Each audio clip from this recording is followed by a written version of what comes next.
मराठी संवाद share news चॅनलला पाहण्यासाठी आजच सबस्क्राइब करा व बेल आयकॉन दाबायला विसरू नका।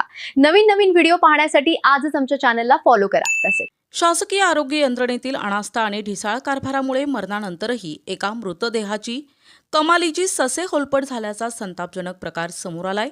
या घटनेमुळे सर्वत्र चीड निर्माण होत आहे। तब्बल 2 तास उलटूनही शवविच्छेदन करण्यास टाळाटाळ केली जात असल्याने संतप्त झालेल्या नातेवाईकांनी थेट राहता ग्रामीण रुग्णालयाच्या मुख्य प्रवेशद्वारासमोर मृतदेह ठेवून आंदोलन करण्याचा इशारा दिला होता।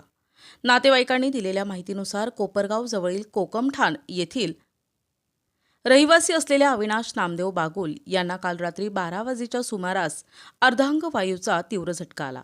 यापूर्वीपासून त्यांच्यावर शिर्डी येथील रुग्णालयात उपचार सुरू होते, त्यामुळे त्यांना तातडीने शिर्डी येथील सुपर स्पेशालिटी रुग्णालयात दाखल केले। मात्र दुर्दैवाने उपचारादरम्यान दिनांक 14 जुलै रोजी रात्री 12 ते 1 वाजेच्या सुमारास त्यांचा मृत्यू झाला। अविनाश नामदेव बागुल यांच्या मृत्यूनंतर पुढील कायदेशीर सोपस्कार आणि शवविच्छेदनासाठी शिर्डी रुग्णालयातील डॉक्टरांनी कोपरगाव पोलिसांना कळवणे आवश्यक होते। मात्र रुग्णालयाने ही माहिती देण्यास तब्बल 7 तासांचा विलंब केला। सकाळी 8 वाजता कोपरगाव पोलिसांना कळवले। माहिती मिळताच पोलीस सकाळी 10:30 वाजेच्या सुमारास रुग्णालयात दाखल झाले।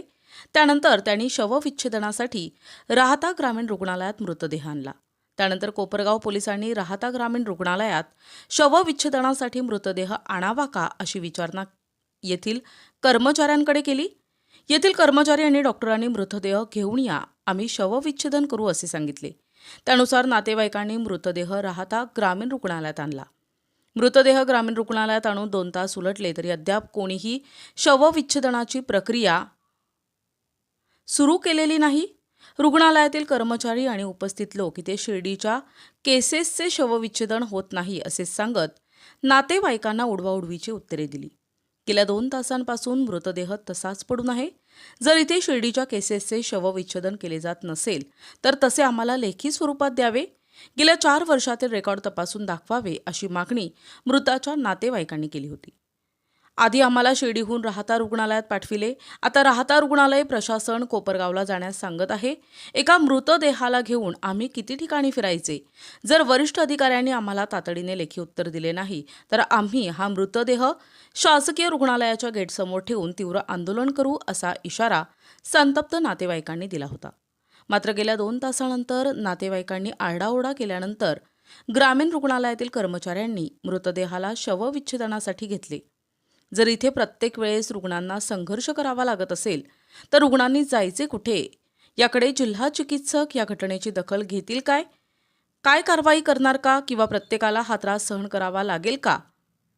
या गंभीर प्रकारामुळे शासकीय रुग्णालयाच्या बेजबाबदार कारभारावर पुन्हा एकदा प्रश्नचिन्ह निर्माण झाले। माझं नाव दिलीप देवराम सदाशिव, पेशंटचा मी काका आहे। तर पेशंटला रात्री 12 वाजता डोक्यात झटका आला आणि तो पॅरालिसिस सारखा प्रकार होता।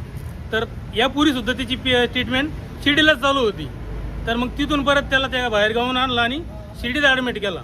शिर्डीत ॲडमिट केल्यानंतर 1च्या दरम्यान त्याचा मृत्यू झाला। मृत्यू झाल्याच्या नंतर तिथल्या डॉक्टरांनी कोपरगावच्या पोलीस स्टेशनला सांगायचं काम आहे ना की अशी बॉडी असं एक्सपायर झालेला आहे माणूस। तर त्यांनी ते सकाळी 8 वाजता सांगितलं। 8 वाजता सांगितलं तर 10-10:30ला डिपार्टमेंट तिथून आलं। डिपार्टमेंट आलं, त्यांनी सगळं काही पंचनामा वगैरे केला। तिथून बॉडी त्यांनी फोन केला पोलीस डिपार्टमेंटनी की राहता ग्रामीण रुग्णालयाला PM साठी आणू का? इथले कर्मचारी म्हणे घेऊन या। डॉक्टरसुद्धा म्हणले की PM साठी बॉडी घेऊन या।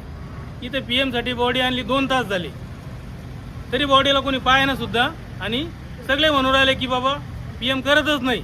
म्हणजे याच्यापूर्वी राहताला ग्रामीण रुग्णालयात PM झाले नाही का? शिर्डीचे झाले नाही का?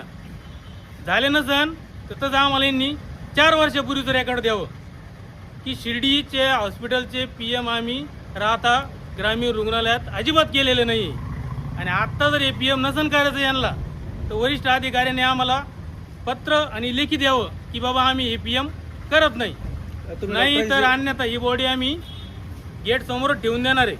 तुम्ही डॉक्टरांची चर्चा केली का? डॉक्टरांची चर्चा केल्यानंतर डॉक्टरांचा फोनच लागत नाही। डॉक्टरांना फोन केला होता, डॉक्टर कॉल पण आपला फोनच लागत नाही, त्यांचा फोन बंद करून ठेवलाय त्यांनी। कारण काय त्यांनी ते आम्हाला मग आता लिहून द्यावे. बॉडी परत शिर्डीहून राहत्याला आणली, राहत्याहून परत कोपरगावला घेऊन जायची.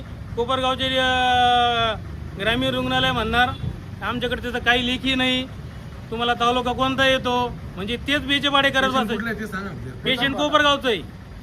हा, कुंदांबा फाटा चौफुलेवर आणि ऍडमिट कुठं होतं पेशंट? ऍडमिट शिर्डी सुपरला होतं.